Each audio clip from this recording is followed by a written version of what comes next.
कांग्रेस के लिए लोकसभा का चुनाव और भाजपा के लिए लोकसभा का चुनाव। वसुंधरा राजे, सचिन पायलट, अशोक गहलोत। अशोक गहलोत चेहरा है ही नहीं। सचिन पायलट बोले हैं क्या चाहता है भाई आरसीपी में तो वसुंधरा के कद में कोई कमी नहीं है। गहलोत की सरकार विश्व के लिए भारत की भ्रष्टतम सरकार, निकृष्ट सरकार, हारी हुई सरकार, पिटी हुई सरकार। उसका काम था मुख्यमंत्री की फोटो को बस के पीछे चिपकाना, टॉयलेट्स पर चिपकाना। सीधे साधे भजन लाल की सरकार को पर्ची सरकार कहते हैं, मैं इसे सच्ची सरकार कहता हूँ। सचिन गहलोत कभी एक नहीं होंगे। मुख्यमंत्री या प्रधानमंत्री पद की आशंका नहीं? मैं बनना ही नहीं चाहता कुछ। राजस्थान की सियासत में इन दिनों काफी ज्यादा उथल-पुथल देखने को मिल रही है। कई बड़े चेहरे लगातार पाले बदल रहे हैं, अपनी पार्टी का साथ छोड़कर दूसरी पार्टी का दामन थाम रहे हैं। तो वहीं इन दिनों राजस्थान की सियासत में पर्ची सरकार भी खूब चर्चाएं चल रही है, पर्ची सरकार को लेकर भी, जिसका पलटवार हाल ही में आपने सुना होगा। मुख्यमंत्री भजनलाल शर्मा ने करते हुए कहा कि जब जब दिल्ली जाता हूं कुछ ना कुछ राजस्थान के लिए लेकर आता हूं। तो इस तरह की जो बातें हैं राजस्थान की सियासत में लगातार चल रही है। नेताओं के एक दूसरे पर वार पलटवार लगातार चल रहे हैं, मगर जब बात काम की आए तो उसमें कहीं ना कहीं अभी भी माना जा रहा है कि काम धीमी गति से हो रहा है। तमाम मुद्दों पर बात करेंगे। वर्तमान का जो राजनीतिक दौर है पुरानी राजनीति से काफी ज्यादा अलग होता चला गया है और देखा जाए तो सिर्फ राजनीतिक प्रतिक्रियाओं पर, टिप्पणियों पर सिमट कर रह गया है। तमाम बातों पर बात करेंगे और इसके लिए हमारे साथ आज पुराने दौर के और वर्तमान की राजनीति के चाणक्य कहे जाने वाले चंद्रराज सिंघवी जी मौजूद है। चंद्रराज जी, लंबे दौर से आपने राजनीति को जिया है, फिर चाहे हम भैरव सिंह शेखावत जी के दौर की बात कर लें या वर्तमान में मुख्यमंत्री भजनलाल शर्मा के दौर की बात कर लें। शुरुआत इसी से कि पहले की राजनीति में और आज की राजनीति में कितना फर्क देख? पहले नेता लोग अपनी जबान पे कायम रहते थे।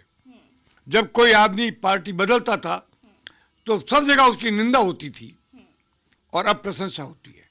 बहुत बड़ा चेंज है। मैंने तो करीबन मेरे को 62 वर्ष राजनीति में हो गए। 1960 से मैं राजनीति में हूँ। जब स्वतंत्र पार्टी का दौर था, देश की सबसे बड़ी विपक्षी पार्टी थी, जिसके नेता सी राजगोपालाचारी भारत के पहले गवर्नर जनरल हुआ करते थे। 1974 तक उस पार्टी के 44 MP थे और भाजपा का एकमात्र अकेले अटल बिहारी वाजपेयी। लेकिन मरने के बाद पार्टियां मर्ज हो गई। स्वतंत्र पार्टी और मिलकर के इन्होंने जनता पार्टी का निर्माण किया, जो आज की भारतीय जनता पार्टी का रूप है। परिवर्तन बहुत बड़ा है। लोगों में वो बात नहीं है, वो चरित्र नहीं है, वो आस्था नहीं है, वो निष्ठा है। मगर जैसी राजनीति है उसे झेलना तो उसी रूप में पड़ेगा। आप उससे एक बात पूछिए, आप क्या पूछना चाहती हो?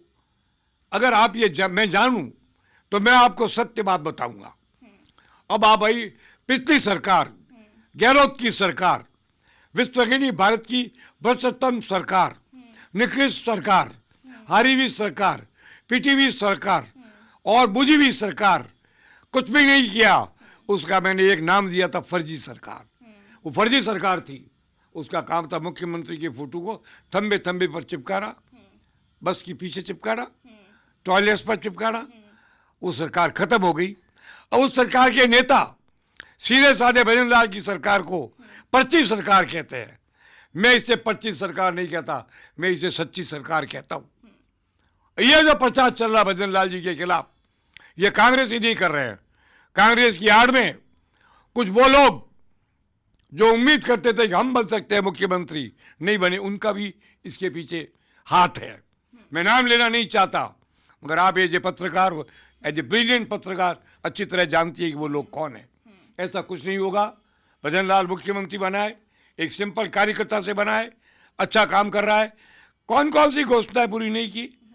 सिट बना दिया, एंटी गुंडागर्दी कर दिया, रेप के खिलाफ जबरदस्त काम चल रहा है, पुलिस पूरी एक्टिव है, सड़क पर पूरा का पूरा काम चल रहा है।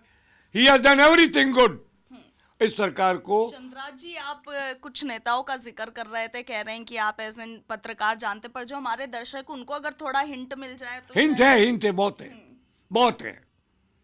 जो लोग चर्चा में थे, 3 आदमी नहीं है उस चर्चा में। दिया कुमारी ने कभी ये नहीं कहा, किरण लाल जी ने कभी नहीं कहा कि मैं मुख्यमंत्री पद का दावेदार हूं। 2 आदमियों ने कभी नहीं कहा। बाकी तो अब आप अंदाजा लगाइए, मैं भी व्यक्तिगत शत्रुता लेने से थोड़ा कतराता हूँ। और आप जानते हो आज भी ये प्रचार चल रहा है, मगर वो कोई आने वाले नहीं है। वो तो वैसे तो लंका के किनारे जाने वाला हर बंदर अपने आप को हनुमान समझ दे, इसका कोई इलाज नहीं होता है। अब भजन लाल रहेंगे। अब कहा ईआरसीपी को लेकर के सचिन पायलट बोले हैं, क्या चाहता है भाई ईआरसीपी में? तो क्या कल्पना है? कोई चीज पहले कल्पना में होती है तब प्रैक्टिकल में उतरती है। जो चीज कल्पना में ही नहीं है वो प्रैक्टिकल में कैसे उतरेगी? कल्पना भी है तो क्या बुरी है? आदेश तो हुआ है। कितना पानी गया, कितना अभी तो हुआ है। न नौ मन तेल हुआ, न राधा नाची। होने दो, बता देंगे पायलट आपको भी हम कितना हुआ कैसे हुआ। सिंघवी साहब, भजनलाल जी जब शुरुआत में मुख्यमंत्री चुने गए, पर्ची खोली गई, मुख्यमंत्री चुने गए, उसके बाद से माना गया कि काफी ढीले ट्रैक पर चल रहे हैं, धीमे धीमे चल रहे हैं, मगर उसके बाद विधानसभा में उनका एक अलग ही रूप सामने आता है जिसको देखकर हर कोई शौक हो गया। मैंने आपसे कही है ये बात हाँ। इंटरव्यू में, पहले भी गई थी। देखिए, जो लोग दिखता है वैसा होता नहीं है। कुछ लोग होते हैं जो अंदर से बहुत मजबूत होते हैं, दिखाने में सीधे बोले होते हैं। Bhajanlal is a successful man, Bhajanlal is a good politician, Bhajanlal understand who is friend and who is foe, वो भी जानते हैं। हमारी एक आदत खराब है, हम मिलने जाते नहीं कहीं, तो मुलाकात नहीं करते हैं। मैं बहुत सीनियर है उनसे। वो जन्म हुआ था 56 साल पहले, और 62 साल पहले मैं गायत्री देवी और हमारा लक्ष्मण जी का एडवाइजर था। लेकिन मेरा हक है, मैं उनको सही बात कहूँगा। मैं तो मोदी जी को भी सही बात कहता हूँ। अभी भाजपा ने कहा है सुझाव दीजिए, लोकसभा चुनाव में मोदी जी ने कहा सुझाव दो। मैं 3 सुझाव दे रहा हूँ। एक तो ये कि आप कश्मीर का हिंदूकरण करो, इनका कोई खर्चा वर्चा नहीं होता है। किस तरीके से? इस तरह से हिंदुओं की पॉपुलेशन में 20 लाख 15 लाख पहुंचाओ, ताकि वो संतुलन हो जाए पॉपुलेशन का। पर फिर जो गैर हिंदू समुदाय है वो कहाँ जाएंगे? क्या बुराई, वही रहेंगे। बहुत जगह है, कोई बड़ा काम है क्या? कश्मीर का 2% जमीन चाहिए इस काम के लिए। मल्टी स्टोरी बनाइए ना कश्मीर में, 20 स्टोरी के बनाइए, बॉडीगार्ड रखिए ना, सारे रिटायर्ड आर्मी मैन को रखिए, चारों मेल घुमा दीजिए कश्मीर के। आज इसका संतुलन हो जाएगा। और जो पेंशन शुदा आदमी है उनको प्रलोभन दीजिए कि आप वहाँ जाकर के रहोगे, पेंशन बढ़ा दी जाएगी। लालच तो देना ही पड़ेगा, कुछ तो करना ही पड़ेगा। मगर कश्मीर का हिंदू। दूसरा, स्त्रियों पर बच्चे पैदा करने की सीमा तय करो, 2 से ज़्यादा नहीं होना चाहिए। कोई मजबूरी हो जाए तो बात अलग है, मगर ये पॉपुलेशन का बैलेंस करने के लिए दूसरा बड़ा काम ये हो सकता है। तीसरा ये कि हमारे बॉर्डर पर जितने हो सके ठाठ से रहने के लिए व्यवस्था करिए। और जितने रिटायर्ड आर्मी मैन हैं, जितने पेंशन शुदा है, जितने सोल्जर्स हैं, अगर उस इलाके में बच सकते हैं तो उन्हें प्रमोट करिए। ये मेरे सुझाव है। मानना न मानना मोदी जी का काम है, न मैं पूछने जाने वाला हूँ, न मुझे वो पूछने वाले हैं। मगर आपने पूछा तो मैंने जवाब दे दिया। जी सिंघवी साहब, मोदी जी को सुझाव तो आपने दे दिए, मगर क्योंकि आप पुराने दौर के एक अच्छे राजनेता माने जाते हैं, राजनीति के जानकार माने जाते हैं, तो लोकसभा चुनाव के मद्देनजर इस बार देश की सियासी हवा क्या कह रही है? बहुत बड़ी। मोदी जी 350-400 के बीच सीधे हमारे एनडीए आएगी। अकेली भाजपा भी 325 से ऊपर आएगी। कहीं कांग्रेस है ही नहीं। असल में 2 चुनाव हो रहे हैं, कांग्रेस के लिए शोक सभा का चुनाव और भाजपा के लिए लोकसभा का चुनाव। कांग्रेस नाम की चीज ही नहीं है। लो, मैं घोषणा करता हूं, कांग्रेस 45 से 46 सीट नहीं लाएगी। एंड और ये जो गठबंधन, काय का गठबंधन है? ये कोई गठबंधन है क्या? रोज बनता है, रोज टूटता है। कल नीतीश कुमार इसका पैरामोर था, आज आया गायब है। इतना कचरा भाग भाग के कांग्रेस से बाहर जा रहा है। बड़े बड़े नेता कांग्रेस के भाजपा में जा रहे हैं। लोगों ने कहा भाजपा ले क्यों रही है? शरणागत को आशीर्वाद देना तो राजपूती परंपरा है, इसका पालन करिए भाजपा। सोनिया गांधी राजस्थान से राज्यसभा पहुंच रही है। इससे एक फायदा होगा, इससे यह फायदा होगा कि अब कांग्रेस को राजस्थान में आपसी लड़ाई कम देखने को मिलेगी, क्योंकि सोनिया की आंख की शर्म तो सबको आएगी। वैसे ये कुछ भी कर लें, सचिन गहलोत कभी एक नहीं होंगे, हो ही नहीं सकते। न मैंने पहले भी ये बात कही। अब इस चुनाव में भी 10-12 जगह पायलट के गुजरों ने भाजपा को जिताया है। एक तो उदाहरण आपके पास दूधू का ही है, आप पता लगा लीजिए। मैं आपसे एक बात कहता हूं, आप सारी बातें पूछिए, लेकिन आप मुझे क्या सुझाव दे सकते हो वो दीजिए। आप दीजिए मुझे सुझाव, मुझे क्या करना है। मैं हर एक की राय लेता हूँ, मैं पत्रकारों को बहुत मानता हूँ। नेता मार दे उसको पत्रकार जिंदा रखता है, मतदाता मार दे उसे पत्रकार जिंदा रखता है। Fourth stage is the ultimate stage of power. उससे जब उसकी अवहेलना की जाए, अशोक ने यही किया, फोर्थ स्टेज को खरीद लिया था, बांझ बना दिया था।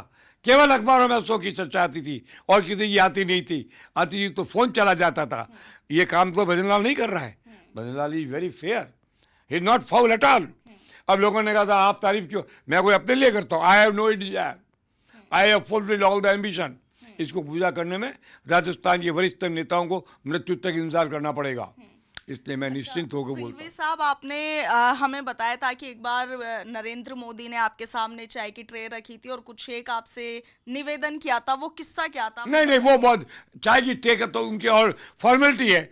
वो हर आदमी को चाय पिलाते हैं, क्योंकि वो स्वयं चाय बहुत पीने के आदी रहे हैं।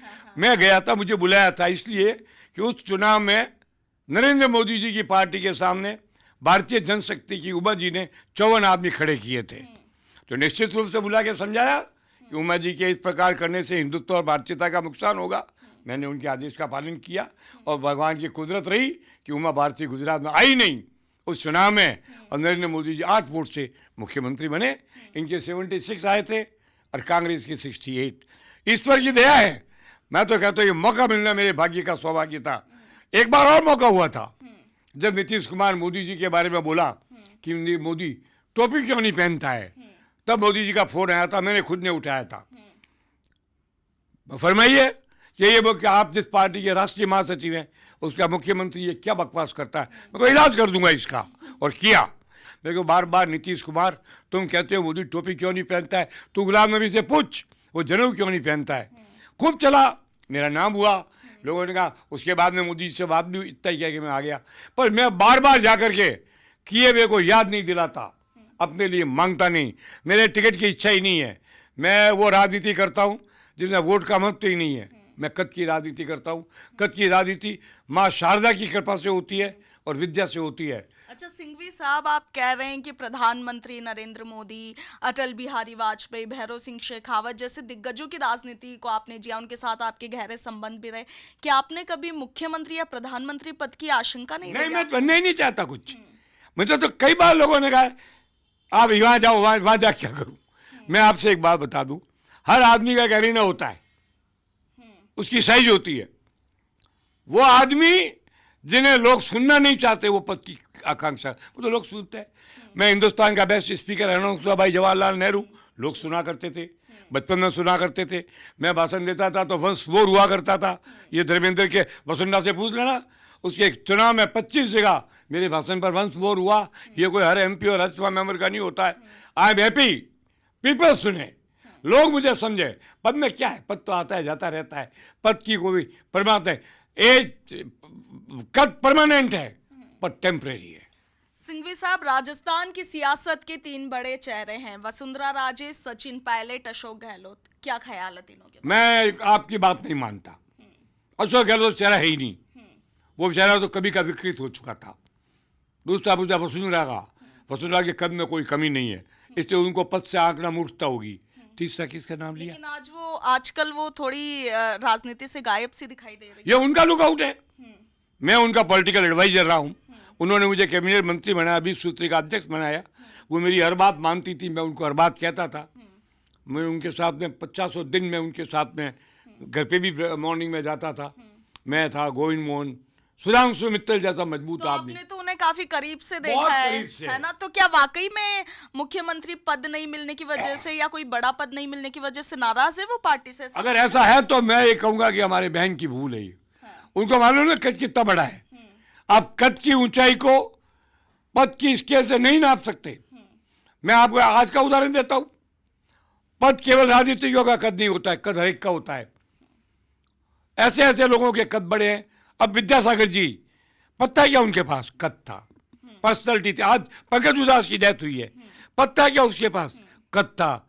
हर आदमी को पद से नापना मूर्खता है। कुछ लोगों को जनता वोट देती है, कुछ को नहीं देती है। कुछ वोट की राजनीति करते हैं, चुनाव जीत कर आते हैं। कुछ चापलूसी करके मेहरबानी से पद ले लेते हैं। पद लेने के 100 तरीके हैं, पर कद तो योग्यता, मापदंड और लोगों की पसंद से ही मिलता है। ये मेरी धारणा है। तीसरा नाम था सचिन पायलट जी का।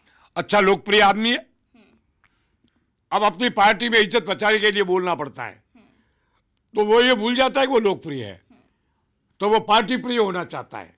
उसको पार्टी प्रिय होने की जरूरत नहीं है। मेरे सुझाव तो मिनिस्टर का लड़का है। हम राजेश जी और राम सिंह बिश्नोई तीनों बहुत फ्रेंड हुआ करते थे। तो मैं इतना ही कहूँगा, राजेश, सचिन पायलट, आप वो गलती मत करना जो गलती और कई बड़े कांग्रेसी नेता कर रहे हैं। आप अपनी पार्टी में जमे रहो। आप पार्टी के एक दिन ऐसा आएगा, कांग्रेस की एकमात्र जन नेता पूरे देश में सचिन पायलट होगा। और अशोक गहलोत कहाँ होगा? है कोई जगह?